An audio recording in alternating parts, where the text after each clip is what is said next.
नमस्कार साथियों, आप सभी का स्वागत सर्वोदय संस्थान के इस YouTube चैनल पर। मित्रों, मैं आज सफलता की इस कड़ी में आपसे रूबरू करवाना चाहता हूं हमारे संस्थान की सबसे कम उम्र की युवा जानवी राठौड़ से। इन्होंने अपने जीवन के पहले एग्ज़ाम के अंदर ही सफलता का परचम लहराया है।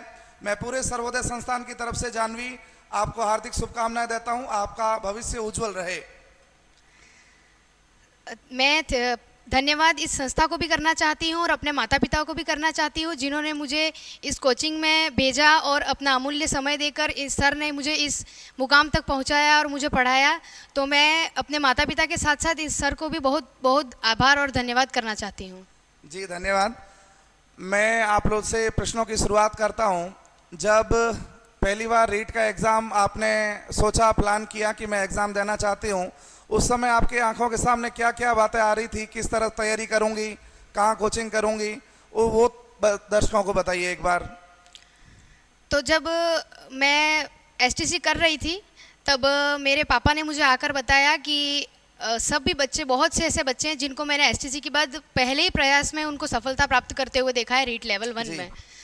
तो उन्होंने मुझे मोटिवेट किया कि तू भी ऐसा कर सकती है कि एसटीसी करने के बाद पहले ही प्रयास में कर सकती है तू भी। तो मैंने बोला कि ठीक है पापा, मैं भी ट्राई करती हूँ।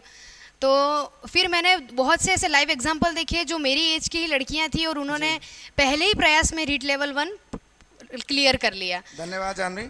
मैं यूँ पूछना चाह रहा हूँ कि जो क्लास के नोट्स आपने यहाँ सर्वोदय में रहते हुए तैयार किए, यहाँ गुरुजनों से जो भी पढ़ा, क्या वही नोट्स सफिशिएंट थे आपके लिए, या उसके अलावा भी कुछ बातें आपने इधर उधर से कुछ जानकारी ली, पढ़ा कुछ आपने?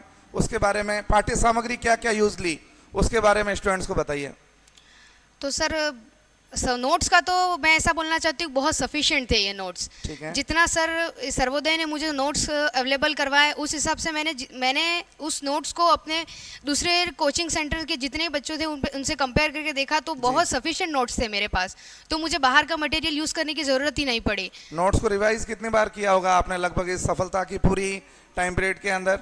मैंने लगभग 3 बार नोट्स को रिवाइज किया था सर। 3 बार रिवाइज करने से हो गया आपका सिलेक्शन?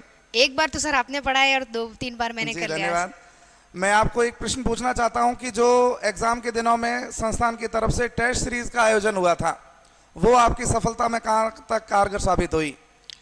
सर टेस्ट सीरीज तो मुझे लगता है कि टेस्ट सीरीज का 50% या 40% क्वेश्चंस मैंने एग्जाम में देखे हैं कि इसलिए मैंने घर जाके उन क्वेश्चंस को रिवाइज भी करा था।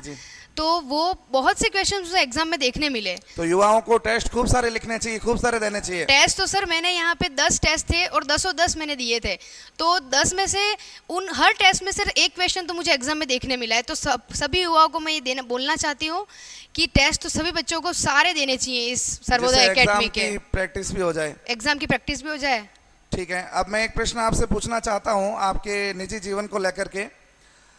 हमारे हिंदू रीति रिवाजों के अनुसार कन्या शादी के समय 7 फेरे लेती है और उस समय अपने पति को 7 वचन देती है। मैं एक वचन आपसे ऐसा मांगना चाहूँगा जो आप समाज को डेडिकेटेड करना चाहें। समाज को क्या एक वचन आप अपनी तरफ से देना चाहते हैं, वो बताइए दर्शकों को।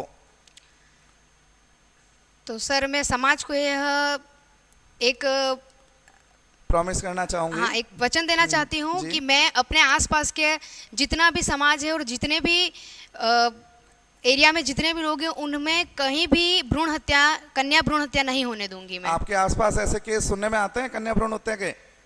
सुने सर, मैंने देखा भी और सुना भी है।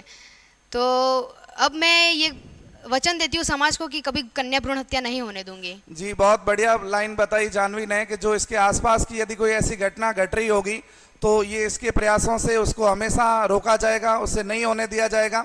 मैं धन्यवाद देता हूँ आपकी सोच के कारण आपको। एक प्रश्न और मैं आपके व्यक्तिगत जीवन से जुड़ा हुआ पूछना चाहता हूँ। सपोज दैट आपके पास जीवन के 24 घंटे ही शेष रहे हैं और उस 24 घंटे को आप किस किस कामों में और कहाँ कहाँ व्यतीत करना चाहोगे, उसके बारे में दर्शकों को बताइए। लास्ट 24 आवर्स आपके पास बचे हैं और 24 घंटे में ही आपको जहाँ जहाँ जाना है, जहाँ जहाँ से मिलना है, जो खाना है, वो 24 आवर्स क्या बिताओगे, कैसे बिताओगे? तो सर जहाँ तक मैं सोच पा रही हूँ कि 23 घंटों का तो नहीं बता सकती मैं जी, पर 1 घंटे का बता सकती हूँ कि सर वो 1 घंटा मैं इसी क्लासरूम में आपसे ही पॉलिटी पढ़ना चाहती हूँ मैं, और इसी मंच पर आकर आपसे फिर से इसी तरह बातें करना चाहती हूँ। धन्यवाद जानवी, थैंक यू। आपके इस प्यार के लिए अभिभूत हूँ मैं और आपके इस विचार का नमन करता हूँ, स्वागत करता हूँ मैं। एक और प्रश्न पूछना चाहूँगा आपसे कि अभी इस कम छोटी सी उम्र के अंदर आपने सरकारी सेवा, जो लोगों का सपना होता है, वो आपने छू लिया है, पा लिया है उसे। खुद को भविष्य में कहाँ देखना चाहते हो? अपने जीवन का अंतिम लक्ष्य क्या टारगेट कर रखा है आपने, उसके बारे में युवाओं को बताइए।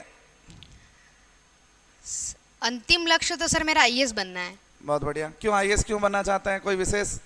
सर आईएएस इसलिए बनना है कि सर मैं देखती हूँ कि आसपास की कभी ऑफिस में कुछ काम पापा के साथ गई हूँ जी तो मैंने देखा है कि सर कोई काम बिना पैसे या बिना किसी पहुंच के हो ही नहीं पाता है। जी। एक सामान्य व्यक्ति का कोई काम ऐसा हो ही नहीं पाता है जो एक वो ऑफिसर कर सकता है। जी। उस ऑफिसर को लगभग 10 चक्कर करवाते हैं वो लोग, तो उसको नहीं करना पड़े, मैं उस एरिया उसके लिए को प्रयास करना चाहती हूँ। जी, आप ये कहना चाहते हो कि मैं यदि इस पद पर जाऊंगी तो ऐसे जो भी सामान्य व्यक्ति होंगे जिनको जी, काम बिल्कुल। हो तो मैं उनका काम जल्दी से करवा सकूं कम समय में, सबके जो साथ न्याय हो। उनको बिल्कुल। 10-10 बार उसके चक्कर ना करने पड़े।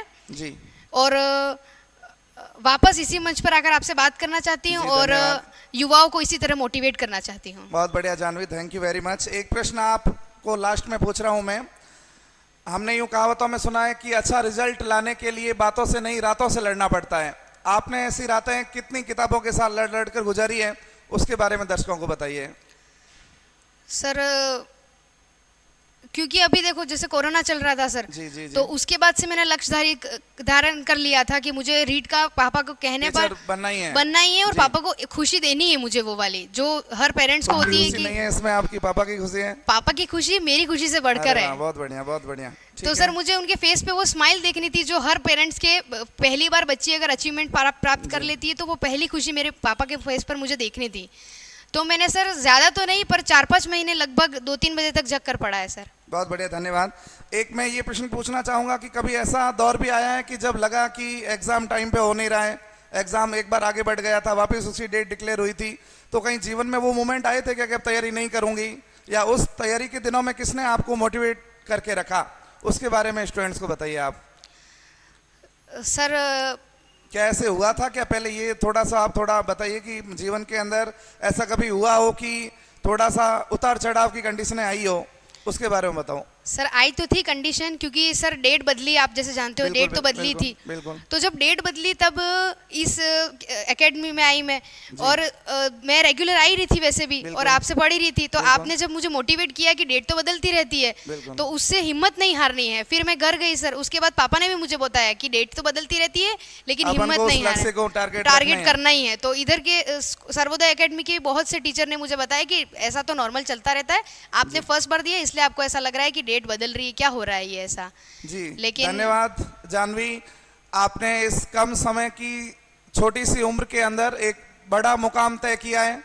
मैं आपके माता पिता को भी शुभकामनाएं देना चाहता हूं इस मंच से कि आपने सर्वोदय संस्थान के प्रति भरोसा किया, और हमने भी हमारी मेहनत में कोई कमी नहीं छोड़ी, जिसका परिणाम दर्शकों आपके सामने है। मैं पूरे सर्वोदय टीम की तरफ से जानवी को, इनके परिवार वालों को, समाज को शुभकामनाएं देता हूं, और मैं ये भी जानवी को कहना चाहता हूं कि जिस प्रकार से वो आगे बढ़ी है उसी तरह से खूब सारे युवाओं को अपने साथ मोटिवेट करके आगे बढ़ाती रहे और जीवन के अंदर ऊंचे से ऊंचे पायदानों पर पहुंचे। आप हमेशा खुश रहिए, मेरी ऐसी शुभकामनाएं आपके लिए। धन्यवाद।